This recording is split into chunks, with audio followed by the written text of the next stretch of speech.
Today on the podcast, I want to talk about using AI to remaster old films, images, videos, classics. What's going on with the industry there? Because I think that there is a huge boom that's about to basically be unlocked.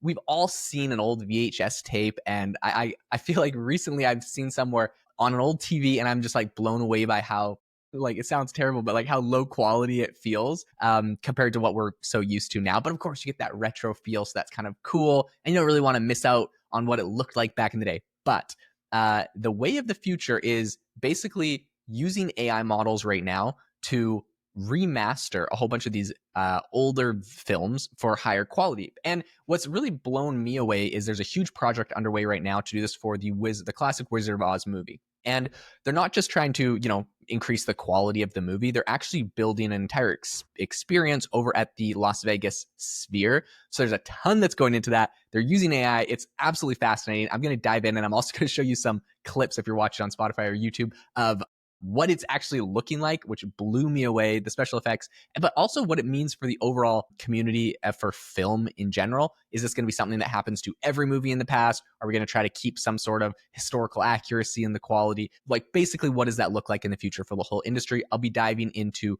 all of that. But before we do, I'd love to mention that this episode is sponsored by AI Box, which is my very own AI startup.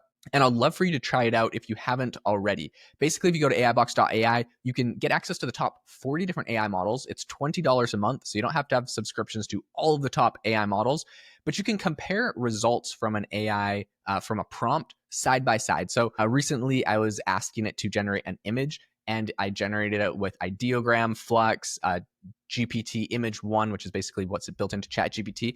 And it was really cool to see the same prompt generated with a whole bunch of different platforms. So you could do this with images, is cool, but you also can do it with text if you're making a document or an email. You could do it with audio to see what 11 Labs versus OpenAI's audio tools sound like compared side by side. So you could do all of that and chat with all of the different AI models all in one thread, which is incredibly useful. And just not, you're obviously not able to do that with ChatGPT or anything else. So if you're interested in trying this out, the link is aibox.ai. It's currently in beta. We have a ton of new exciting features coming soon. So I'd love for you to go check it out. There's a link in the description. All right, let's get into what is going on with the Wizard of Oz. So basically, they're blowing up the Wizard of Oz, which, by the way, if you didn't know, the Wizard of Oz is actually, according to the Library of Congress, the most watched film of all time, is the Wizard of Oz. Now, I'm not 100% sure how they calculate that. Like, perhaps, maybe it's true. Maybe it's true. It is an old film, and so people watch the old films. But I don't know. Anyways, I guess I'm not questioning the Library of Congress. If I'm being honest, I don't think I've seen the whole thing through. I've seen a lot of clips of it, so maybe that's just me. But in any case, it is the most watched film of all time, apparently, and they're putting it into the Las Vegas Sphere, which, if you don't know, giant ball inside of Las Vegas where the whole thing inside and outside is LCD screens, and it's 360. You look around, it's amazing, right?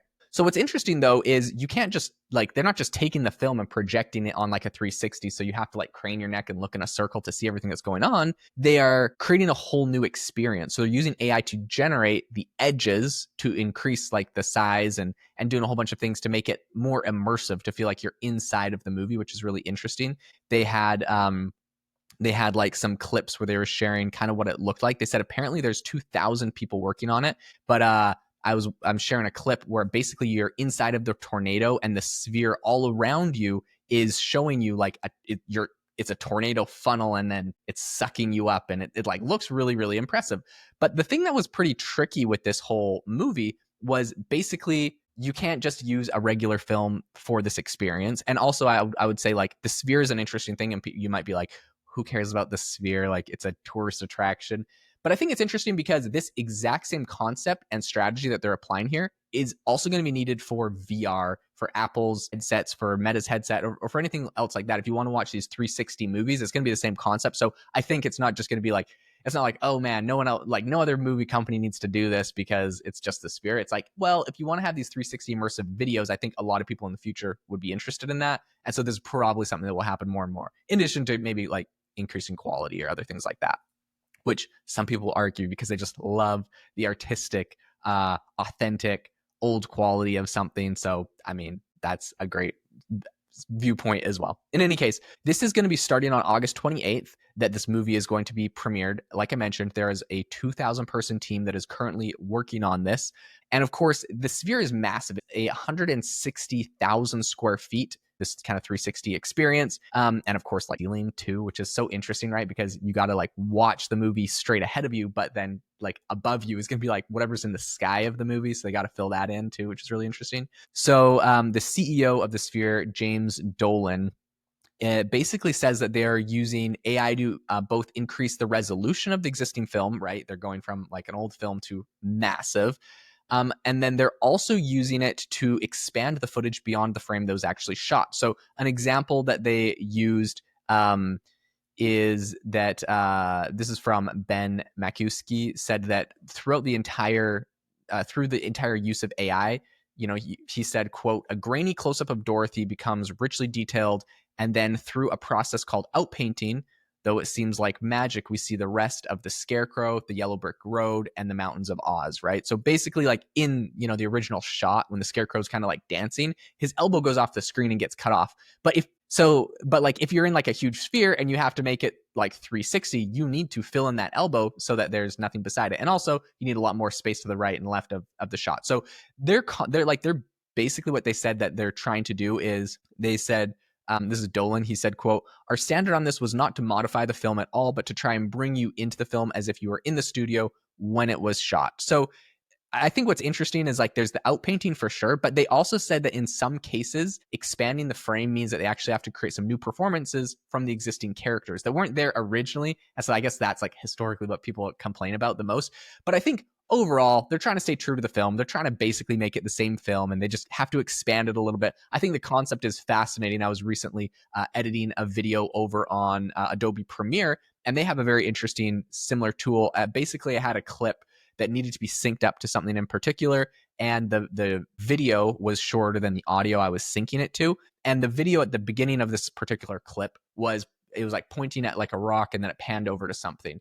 And so basically I just used AI, clicked and dragged it, and it just added some extra motion, some extra, I don't know, rock texture before. So the whole clip synced up with the audio. I thought it was absolutely amazing. It saved me so much time and pain in that particular situation. And no one that ever watches the film is ever going to, like, it's not even like, oh, your video's AI generated. It's like, you're just using AI to help fill out a little pieces, the same way you'd use Photoshop to help tweak an image, or basically all the tools we have from Photoshop we now have for images or for video as well. So I'm honestly really excited. I think this is absolutely fascinating. It's going to unlock a lot inside of film. I think we'll see a lot of other studio companies do this, like I mentioned, not just for the Sphere, but for 360 VR experiences as well. So I'll be really curious to see how The Wizard of Oz plays out in the future, and what other experiences we'll see next, thanks to AI and what we're basically able to do with this. Thank you so much for tuning into the podcast today. If you learned anything new about the future of AI and video, make sure to leave a rating and review on the podcast. It honestly helps the algorithm out a ton. So pretty much when you leave a rating and review, it tells Apple, Spotify, YouTube to recommend the show to other people like you and other amazing people. So it helps me out a lot, and I'd really appreciate it. Thanks so much for tuning in. Make sure to go check out AIbox.ai if you want to check out all the latest AI models in one place. And I hope you have a fantastic rest of your day.